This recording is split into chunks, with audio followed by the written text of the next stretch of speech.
Coucou les petits loups. Alors aujourd'hui on se retrouve pour une vidéo un petit peu spéciale, enfin c'est plutôt l'environnement qui est un peu spécial comme vous pouvez le voir. Je suis en compagnie de Iron Man. Salut toi. Et aussi de Molang. Et Variété Soum aussi. Voilà, ce sont des petits personnages coréens avec qui je travaille actuellement et que j'adore. C'était l'occasion pour moi de faire une vidéo dans mon environnement de travail. Dans cette vidéo, je vais aborder un sujet assez léger puisqu'il fait beau, il fait chaud, donc on va pas trop se prendre la tête. Je vous ai préparé un top 15 des choses que les filles peuvent faire en Corée. En numéro 1, être cute, mignonne, les aegyo. Pour ceux qui ne connaissent pas les aegyo, c'est un mot coréen qui signifie être mignonne, faire des choses cute, par exemple dans la gestuelle ou dans des expressions du visage, genre pouing pouing, des choses comme ça, ou je sais pas, comme ça. Bon, bien sûr, moi j'ai pas l'air mignonne, j'ai l'air complètement stupide, mais si vous avez un côté mignon, vous pouvez tout à fait le développer en Corée, on se moquera pas de vous, c'est tout à fait normal en tant que fille ici. Et personnellement, avec mon copain, j'utilise les aegyo quand je veux obtenir quelque chose et ça marche plutôt bien. En numéro 2, se regarder dans les miroirs publics. En Corée, je pense qu'on devient tous un petit peu narcissiques et il y a des miroirs absolument partout, dans le métro, dans les grandes surfaces.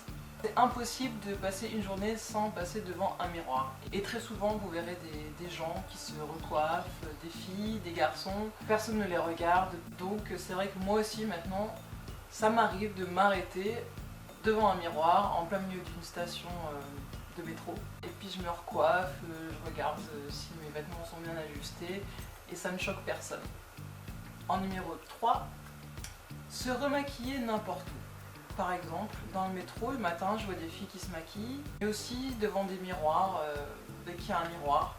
Ou alors vous-même, avec votre téléphone portable, avec la caméra, vous pouvez vous maquiller dans la rue, dans un café.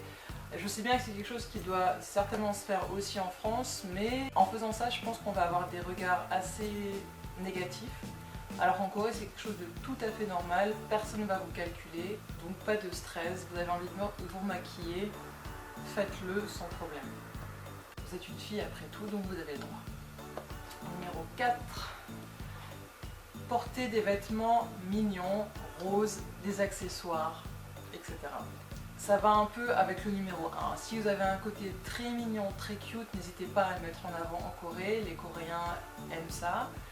Et vous avez le droit parce que vous êtes une fille. Et une fille en Corée, c'est censé être mignon. Donc n'hésitez pas à oser le rose, les couleurs pastel. Si vous voulez mettre un nœud dans vos cheveux, vous pouvez le faire. Si vous voulez mettre un serre-tête avec des oreilles de chat, vous pouvez le faire. Ou porter des accessoires super mignons avec des petits cupcakes ou que sais-je encore. Ou alors un sac à dos avec des petits straps en forme de cœur. Enfin voilà, c'est le genre de choses que vous pouvez faire vraiment sans problème. Il y a quelqu'un qui crie dans la rue, c'est horrible. Voilà, c'est un des trucs qui m'agace. Ah, c'est pour moi.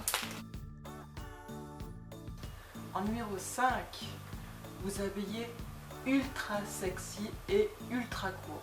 Si vous venez pour la première fois en Corée, spécialement en été, vous risquez vraiment d'être choqué. Les filles ici portent des micro jupes, mais ça paraît tout à fait normal dans le paysage. Des filles vont travailler même en mini-jupe et avec des talons comme ça. Donc si vous avez envie de vous habiller sexy, par contre on va bannir les décolletés, mais par contre vous voulez montrer vos jambes, il n'y a aucun souci ici. Mettre des vêtements moulants, sachant que bien sûr sur une occidentale ça peut faire aussi vulgaire, donc attention selon votre corpulence et les vêtements que vous choisissez, mais on ne vous reprochera pas d'avoir une jolie mini-jupe avec de jolis talons et un beau chemisier. Voilà, c'est quelque chose que vous pouvez tout à fait faire. Mettre en avant votre féminité en étant un petit peu sexy, mais sans être vulgaire. En numéro 6, prendre des selfies. Alors je sais bien que la mode des selfies maintenant c'est devenu complètement international, Sauf que en Corée, c'est vraiment quelque chose que vous pouvez faire sans que personne vous regarde. C'est tout à fait normal, et d'ailleurs vous verrez de temps en temps des filles à la terrasse d'un café en train de se refaire belle, de taper la pose comme ça devant un selfie, et personne ne la regarde, tout le monde s'en fout. Donc profitez-en, prenez des selfies avec vos copines, ça fait partie de la culture coréenne, donc allez-y à fond quoi, profitez-en. Numéro 7. Avoir le privilège d'avoir un ami ou un petit ami plus âgé que vous et l'appeler oppa comme dans les dramas. Avouez que vous en rêvez. Quand vous regardez vos dramas préférés, vous rêvez d'être à la place de l'héroïne et d'avoir votre oppa. Et de l'appeler oppa. Ben, ici vous pouvez le faire. En numéro 8. Se maquiller gratuitement dans les beauty shops. En Corée, c'est vraiment pas un souci. Si vous ne vous êtes pas maquillé en sortant de chez vous, vous passez par un beauty shop comme Etude House, où vous voulez, et vous pouvez vous maquiller entièrement gratuitement. Bon, bien sûr, les produits vont être déjà utilisés, donc au niveau hygiénique, c'est pas super top, mais je veux dire par là que j'ai vu beaucoup de filles qui venaient squatter un beauty shop pour faire leur maquillage de soirée par exemple, ou alors s'il vous manque un coup d'eyeliner, un petit peu de gloss, un petit peu de blush, vous allez dans un beauty shop, personne ne vous dira rien si vous squattez pendant 20 minutes et que vous faites un maquillage complet, voilà, c'est pas un problème. En numéro 9, se découvrir sexy en basket. Les Coréennes portent beaucoup de baskets. Et le combo basket jupe ou alors basket leggings, c'est vraiment l'idéal. J'ai parlé avec des garçons coréens, je leur ai demandé mais comment vous trouvez ça, une fille qui porte des baskets avec un leggings, avec, vous savez, ces leggings avec la jupe incorporée, nous on trouve ça super vieillot maintenant, on porte plus tellement ça en France. Mais ici, les Coréens à qui j'ai posé la question m'ont dit qu'ils trouvaient ça vraiment très très mignon et très sexy. Donc c'est vraiment pour eux le mélange parfait entre le cute et sexy. Le fait de porter un leggings, ça montre les formes de la fille, mais sans trop en montrer non plus. Et les baskets, ça donne ce côté un petit peu mignon, cute, casual, voilà. Et voilà comment être mignonne et sexy à la fois sans porter de talons en Corée. En numéro 10, avoir une collection inimaginable de chaussures, de toutes les formes, de toutes les couleurs. Mais pas de toutes les tailles malheureusement. Si vous faites plus que 39, vous allez vraiment galérer à trouver des chaussures à votre pointure. Mais si vous faites un 38 par exemple, ou une taille plus petite, voire un 39, c'est vraiment le maximum je dirais, vous allez vraiment être au paradis ici en Corée. Les chaussures ne coûtent 3 fois rien. Vous trouvez des super paires de godasses à 10 000 won, donc par exemple 7 €. Donc ça c'est vraiment génial, et les filles qui sont folles de chaussures en général, elles sont très très heureuses en Corée. En numéro 11, porter des chaussettes trop mignonnes. Et il n'y a pas d'âge. Vous avez 30 ans comme moi, n'hésitez pas. Vous pouvez porter des chaussettes avec des petits imprimés, avec des petits canards, avec des petits cœurs. C'est quelque chose que les garçons aussi apprécient beaucoup. J'ai remarqué qu'en fait mon copain, quand je mettais des chaussettes avec des imprimés un petit peu mignons, il me faisait la remarque et il était content que je mette des chaussettes comme ça au lieu de mettre des chaussettes blanches ou noires. Donc lâchez-vous sur les chaussettes, surtout que les chaussettes fantaisie coûtent vraiment 3 fois rien, c'est entre 1000 et 1500 won, donc ça veut dire entre 80 centimes d'euros et 1,20 €, quelque chose comme ça.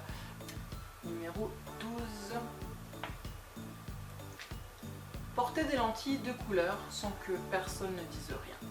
J'ai quelques copines qui portent régulièrement des lentilles de couleur, donc des copines occidentales, j'entends par là. Et c'est vrai que c'est quelque chose qui en France serait perçu comme très très superficiel et voilà, on aura encore des remarques. De toute façon en France on ne peut rien faire, on a toujours des remarques par quelqu'un, donc c'est vraiment pénible. Mais ici, si vous avez envie de changer de couleur d'yeux, eh bien c'est possible. Les lentilles ne coûtent vraiment pas cher en Corée. On va dire entre 10 et 20 €, mais c'est des paires que vous pouvez réutiliser pendant 6 mois il me semble. Il y a des petites boutiques en fait spécialisées dans les lentilles de contact fantasy que vous pouvez trouver un petit peu partout à Séoul. Voilà, ça fait partie des petits extras que vous pouvez vous permettre sans avoir peur qu'on vous regarde comme une extraterrestre ou une fille trop superficielle. Numéro 13.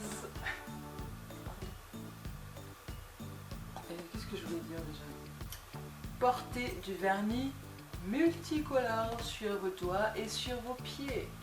J'ai remarqué qu'en été surtout, les Coréennes adorent porter plusieurs couleurs de vernis sur leurs ongles, de mains et de pieds. Et ce sont des couleurs qui ne sont pas du tout assorties, c'est-à-dire que vous pouvez y aller de façon complètement aléatoire. Par exemple, vous faites 2 doigts en orange, et puis un doigt en violet et un doigt en vert. Voilà, j'ai vu plein de Coréennes qui faisaient ça. Sur les pieds, c'est pareil. Donc en fait, vous avez des ongles arc-en-ciel. Et en Corée, il est très facile de trouver des couleurs, toutes les couleurs en fin de compte. Ça va du blanc en passant par le noir, le rouge. Et puis ensuite, vous avez du vert, vous avez du orange, vous avez du jaune, vous avez du violet, vous avez du fluo.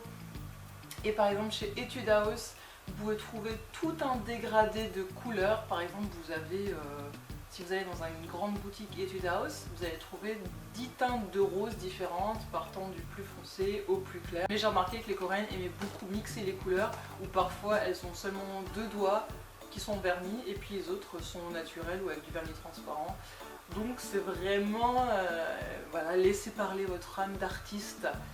Ça se fait ici, on vous dira rien. Inventer une nouvelle mode. Numéro 14.